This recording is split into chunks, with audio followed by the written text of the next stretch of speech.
Welcome back, everybody. We're going to now have the opportunity to discuss the marvellous two papers that you've already heard. I'll just say a few words to begin with. I'm the director of Bath Spa's Research Centre for Environmental Humanities, and we're co-hosting this event. So for those of you who are not familiar with it, the environmental humanities is an interdisciplinary and transdisciplinary research field that kind of began to get going about 20 years ago to really examine fundamental questions of identity, meaning, value, purpose, justice, that are entangled with the ways in which different cultures have made themselves at home in the world, and also entangled with the devastation of worlds, ecological worlds, social worlds, indigenous worlds in particular. I actually come from Australia, and so Suzanne's paper really kind of resonated very strongly with me, because in Australia you can see that entanglement of colonisation and environmental degradation very powerfully. Some 90% of the hundreds of Aboriginal languages that used to be spoken in Australia have been lost. And Australia is also a hotbed of biodiversity loss, and those things are entangled with one another. And on the other side of the equation, 20% of the landmass of Australia is in Indigenous biodiversity conservation zones, which are being managed by Indigenous people using traditional ecological knowledge in combination with selective use of Western sort of science and technology. And more of the country is unofficially being managed by Aboriginal people and could not be cared for without their knowledge, their labour, their love of the land. So I guess I will also just mention that we also have a teacher masters, a Masters of Environmental Humanities. Two of our graduates are here today, which is very nice. In this field, we've kind of long had the view that the arts can potentially play a really important role in disclosing the kind of ecocidal trajectory and the way in which aspects of our culture and society are entangled with that ecocidal trajectory. But also potentially in shifting attitudes, assumptions, values, as we've just been discussing, and engaging political change. But how, exactly how does that occur, I think is a question that we really can probe a little bit more deeply now. And we've heard some marvellous examples, and I'm going to begin by inviting our two speakers to just pose some questions to one another, and then I'll open it up to the floor for a wider discussion. Okay. Well, the first question I had for Suzanne was, did she make a distinction between environmental justice and ecological justice? And she said, well, her term is really environmental justice. Somehow the title is ecological justice. So there's no distinction. She's only really talking about environmental justice. But then I asked her, had she considered, I'd like to shift the conversation from climate justice to hydrological justice, because I really believe that the focus on carbon is really, the problem is that, for example, regenerative agriculture never gets discussed at the COP meetings. The COP meetings go annually, and a lot of the things that we can do to fix the water, which would also cool the planet, are overlooked. So I asked her if she had thought about that at all, and it also would really involve the Indigenous people, because they're... Yeah. I think water's really amazing, because specifically in the tar sands, for every barrel of oil, you have to use 3 to 5 barrels of fresh water.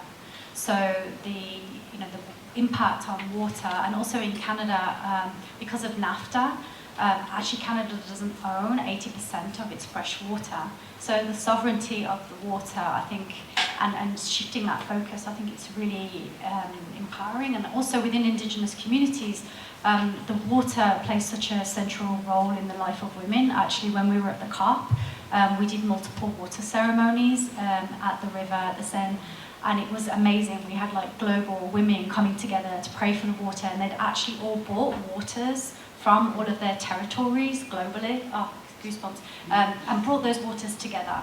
So I think it's definitely something that can move forward, and also women are leading with water management, and also with the Standing Rock resistance that happened, many of you know that actually started with a young 16-year-old mom whose daughter was asking her for water. And she said, how am I going to give my daughter water? And then she walked to the White House from Dakota, and that was actually the beginning of the Standing Rock movement. So I think definitely centering in water and revitalization of the water is definitely a powerful way. And not just surface water, I think groundwater is actually more important, not more important, but more effective, because surface water has been dealt with a large part, but no one thinks about damaged catchment systems and things like that. And I think that comes into fracking as well, because that's when the groundwater is contaminated. And with the tar sands, 20% of it is that topsoil removal, extraction, but 80% of it is SAGD, which is steam-injected extraction, which is kind of like fracking, but you use hot, fresh water to pump out the oil from within the rocks. So I think even just showing the footprint of the water use with the oil industry as well. And the other thing I love about water is it's transnational, transboundary. You know, it's the one thing that affects rich people and poor people alike. You cannot contain it. And I think that once you get this imagery of this uncontainable material that's flowing everywhere and moving pollution and moving all sorts of things that people don't want, I think that they change their view. But the other thing we talked about was how one of my problems with environmental justice, well, not environmental justice, with climate justice, is that all of the models that I know are based on distributive justice, which means that, and she talked about it a little bit when she was talking about how the Indian chiefs, the indigenous chiefs, are actually paid for the damage that's done to them. But I asked the question, can anyone get paid enough? So basically, in this case, the victim and the abuser are complicit with one another, and they're building on one another, and that's the model of climate change, distributive justice. So my view is that if we move to this model of hydrological justice, that we can eliminate distributive justice, and we can talk about how we're all interrelated, and there's something valuable that we have that you cannot buy. It's a priceless, something that is so valuable that we have to change. We focus on keeping it clean, but we also no longer reward or pay people to punish them. When most often, environmental damage is done intentionally. I mean, you can look case by case by case, and the people that do environmental damage, they know exactly what they're doing, especially like in Nigeria. Yeah. I mean, all these cases, it's just people knowing that what they're doing is negative. Yeah, I think with water as well, it does that job of bringing us into the spatio-temporal reality of now as well. Like you said, in Nigeria, the contamination, and like these tar sands ponds, it will take billions of years for them to clean up. Like at the moment, they don't actually know how it will be restored. So I think, but still people are praying for the water. Like one of the actions that we actually did was we went and prayed for the water, and we went and prayed for the land. And I think especially with women, because as the life givers, as children begin in the water, I think it's something that also does that trans-international communication that we have as well. And the strangest thing is that water only became a human right like 10 years ago. Mm-hmm. It was never part of the human rights of 1948 when we had the big giant human rights, anyway, so water is only a recent human right. I think it's very strange. I think it's also about, with the work that Polly Higgins was doing around Ecocide, there was also a Mother Earth Rights Tribunal and a Rights of Nature that was drafted up around that. And so we're starting to see now in India rivers getting rights. So how does that shift who we see as collaborators if we start seeing the water, the rivers as collaborators in this process as well, and also the winged beings and bringing those other creatures as collaborators, not just as victims. Could I maybe just add something in there actually?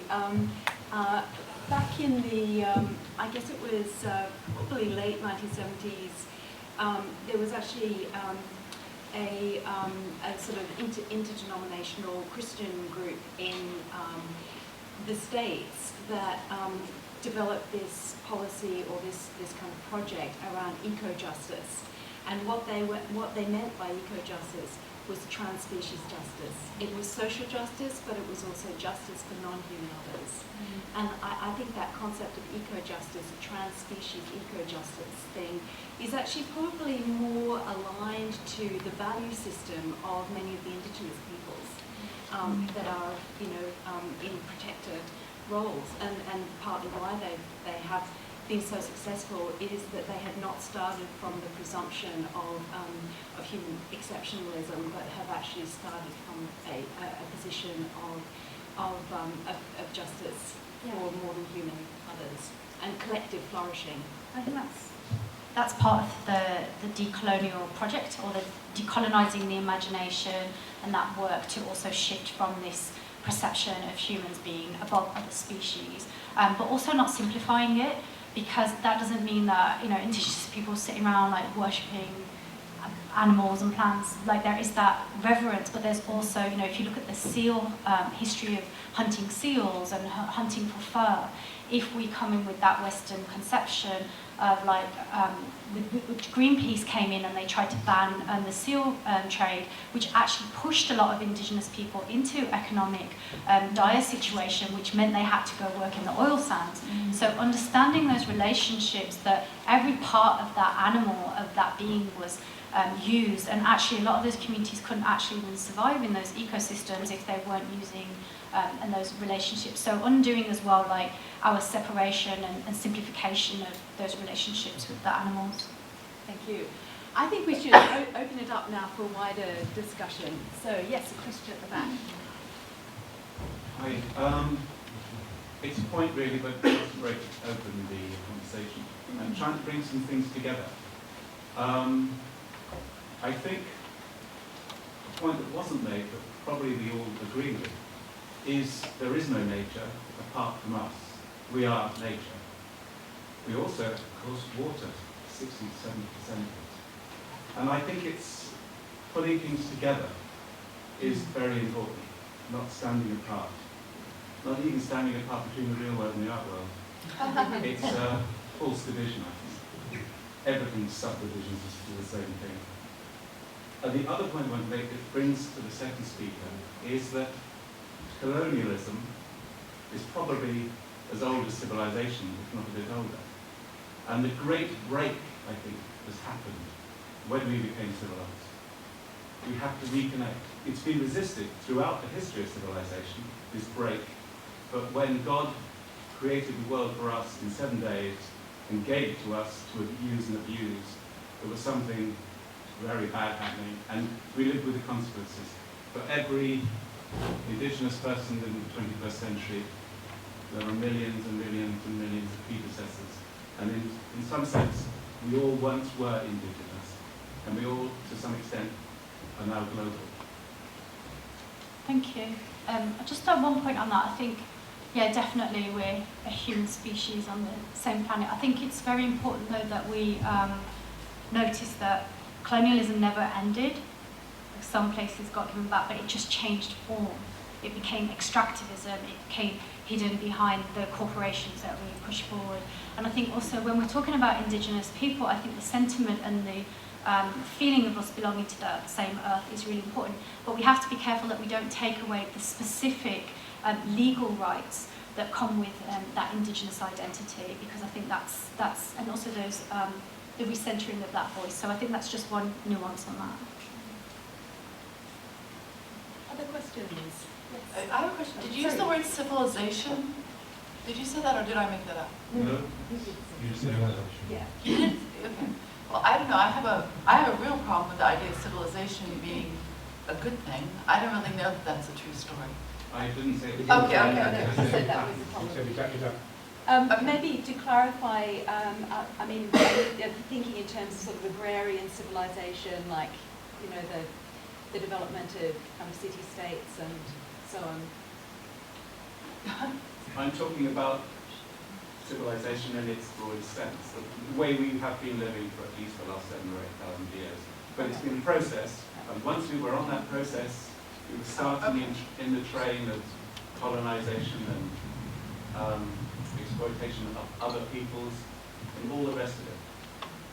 Just one tiny other point, it's the word kinship and its very close neighbour, kindness, kind people, but the kindness within us, the kindness that might encourage well-being. I think that's all part of the same process. We are all one, and we should act like all one with the world we live in. I totally agree. Yes, no, I think we have another question here. Yeah. I was completely struck, Sue, by you said art is a cornerstone of freedom. And I think I'm interested in actually this concept of freedom that I think we fundamentally need to shift. I feel we are in a kind of very Western liberal notion of freedom, like atomized possibility. Everything's possible. Do what you want. Do what you can. That's not what freedom is to me. Freedom is... Can I finish my question? Sorry.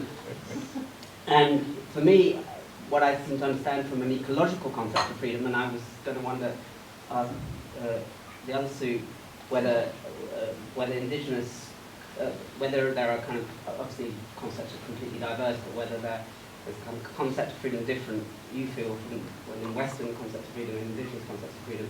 But within ecological concepts of freedom, as far as I can see, freedom is based on links, on necessity.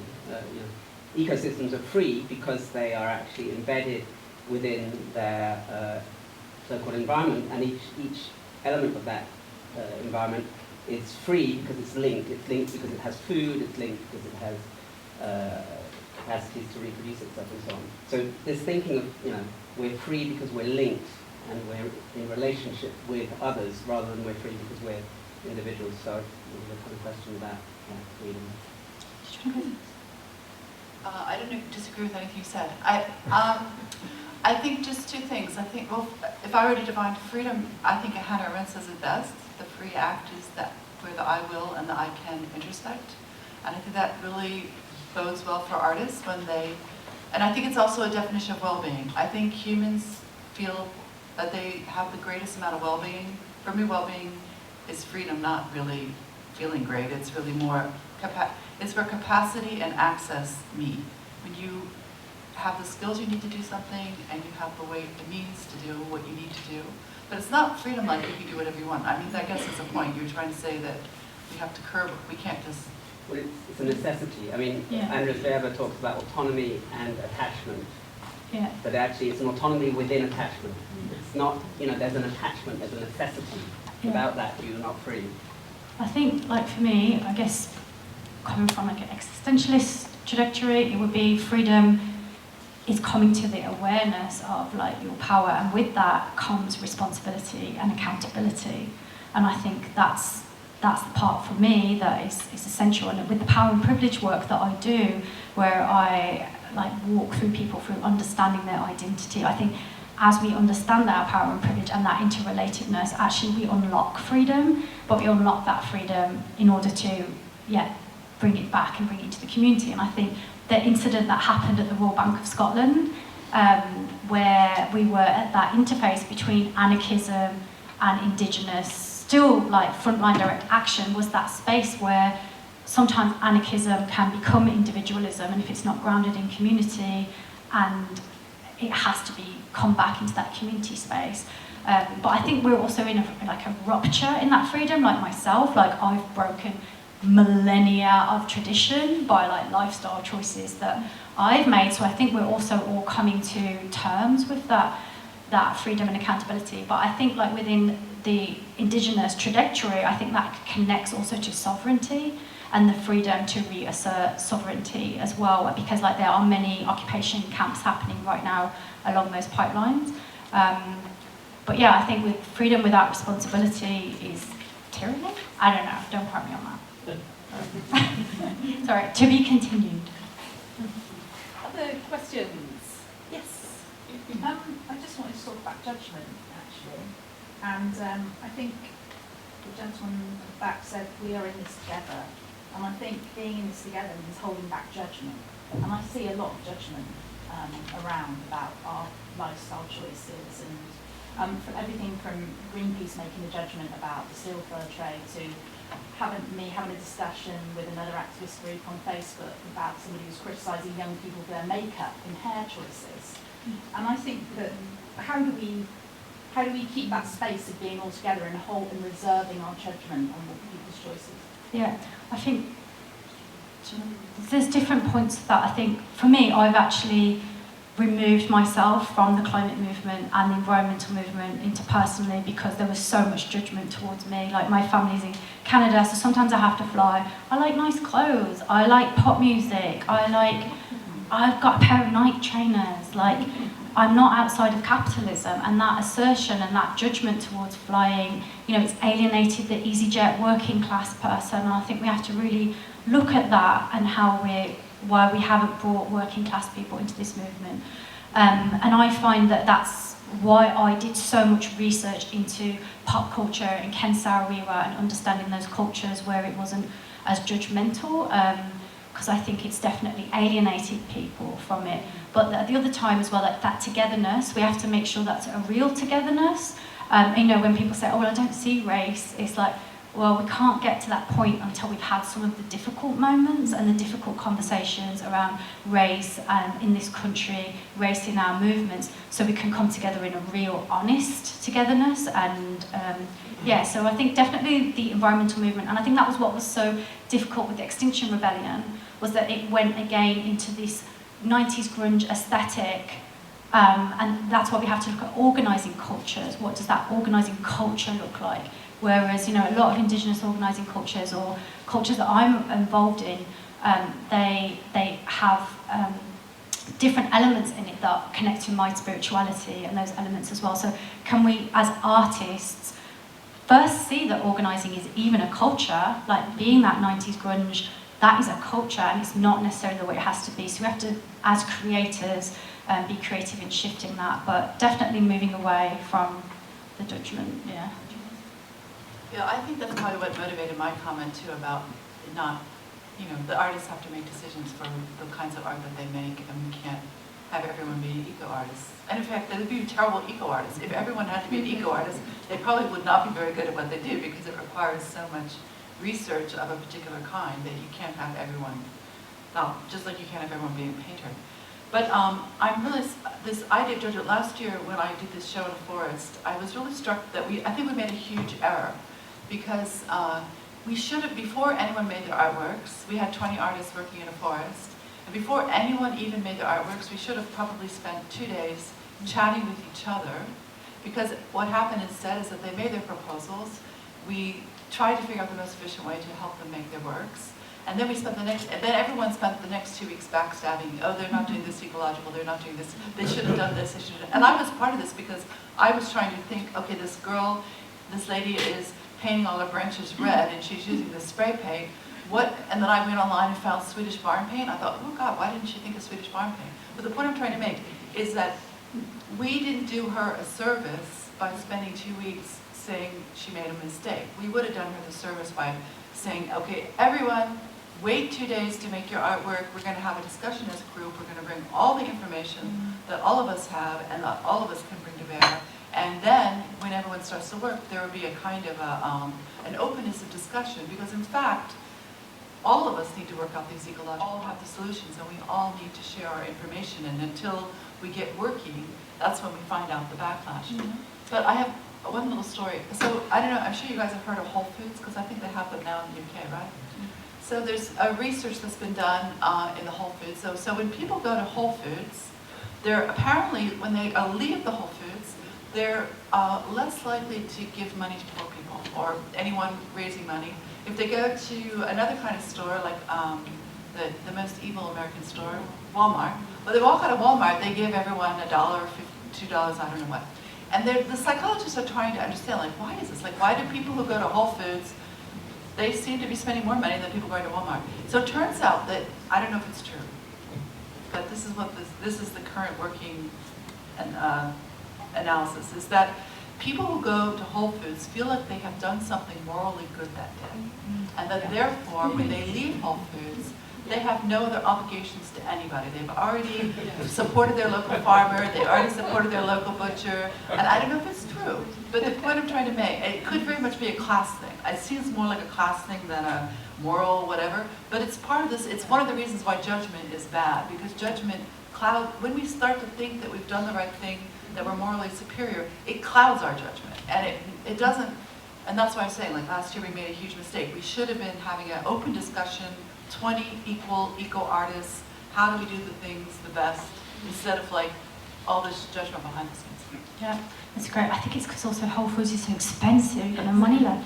Yeah, I think whole paycheck is his nickname. I think, and that's why with the UK Tar Sands Network, I think going back to your question about judgment, we centred the voices of Indigenous women, and I think when you connect on the social justice issues and the feminist issues, it kind of sidesteps from the kind of environmental wokeness, because we're connecting in that intersectional way. We're connecting as women who are, currently have our bodies policed, who currently are facing, still tackling rape culture. And so I think the social justice issues kind of connect us, and when we can tie that back to the environment in a way that like the ecological movement doesn't. And I think that's also because the ecological movement has predominantly been a privileged white middle class thing. And so I think if we can break that down and start bringing the human stories, the human impacts and the strategies, also the intelligence and the ways that women are responding to this, I think that kind of breaks it down. So keeping that social lens on it takes it away from also like the individual changes in consumption, because you have to participate in those movements as well. Do we have time for Yeah. question? Did you? Well, just a very, very brief question. On your slide, you had the demands of the reductionist art manifesto, and I just noticed number one, which rather appealed to me, which said there's too much art in the world, there needs to be less. She's not the first artist to say that, by the way. Of course, and I just wondered what's your take on that, and why it was up there? It's rather lovely. Well, okay, so I'm interested, she not only makes the thing, but she lives by it, and then you're like, well, what is her art, right? Well, she did two things that are interesting to me. One is when the piece by Duchamp, the perfume bottle Belle was sold to a collector in Germany, and it went to, for 3 days or something, it was on view in Berlin at the National Gallery. So she went and she made a digital photo of her lying on the floor and called it Belle Helene, or she just retitled it. So she always is inserting herself in art exhibitions. So I feel like she's found a way to make art that, and then when I said, let's exhibit it, she's like, I don't even have it yet, because she never printed it out. So, but the point is, okay, so it takes energy to make the work, but she is trying to ask people to rethink, do we need new walls, do we need new spaces, do we need all these things, or how can we make art within the environment? So. Can I say something like that too? Because I think, when people ask me if I make art, I actually say I work with invisible materials, because unpacking the financial systems, unpacking capitalism, working with race, working with prejudice, those are all like, you can't touch them, but as we're working with them, so I think it's rethinking the artist and rethinking the human being, what we even mean by that, and sort of also stepping away from the Western canon of art, because most, artists that are working within that space as well.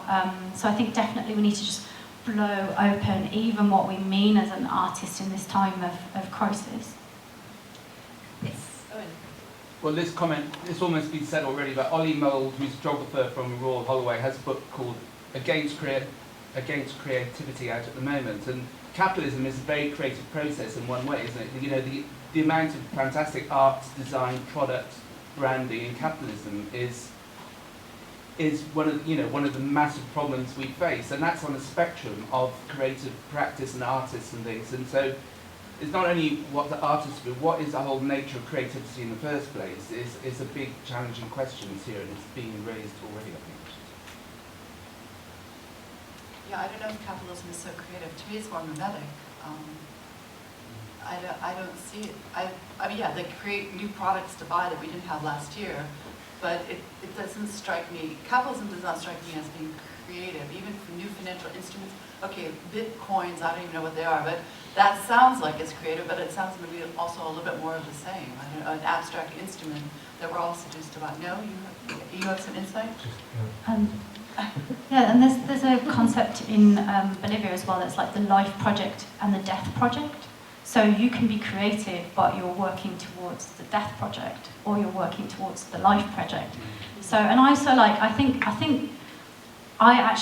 I'm not necessarily anti-capitalist in the sense of I think it should just be destroyed instantly. I think it needs to go through a transformation, because I still want to be able to like call my mom on the phone and like go eat. Like, you know, we have to think about this moment that we're in, and rather than it being how can we actually be evolving it, for instance, how can we like be moving communication, telecommunications, how do we take the best of it that we want? But the heart of the capitalism is the vision of nature. It's that heart of it, it's that the philosophy, the way that human labour is just seeing that. So it's more like the values, I think, more than productivity. To take it back to the environment, for me the problem with capitalism, there's only one problem, and the problem is that it's not local. All the decisions people make for other people, whether it's extraction, whether it's people making terrible wages, unfair everything, that's all because we do it at a distance. Development, I see it in our, we live in the country, and people are always trying to fight what the developers are bringing. And my view is, if you buy a house in my neighborhood, you can do whatever you want to it, because you're living there. But the problem isn't the people who buy the house and do whatever they want. Usually it's the people who live far away and see it as an investment opportunity, and they don't really care how it impacts their neighborhoods. Yeah, So, it's not the production itself, it's the entanglement of corporations and governments and lack of it's accountability distance. It's and really transparency. distance, I think. Distance doesn't make the heart grow fonder. It makes the heart grow weaker or something. Colder, yeah. I think we're going to actually have to wrap it up there, but I'm sure there will be many more conversations unfolding in the course of the day and tomorrow for those who stay. I just want to quickly say, actually, on behalf of the Centre for Environmental Humanities, how grateful I am to Judith and Rachel and Ben for curating this event. It's really, really thrilling, and thank you so much. And thank you all for coming, and we continue now.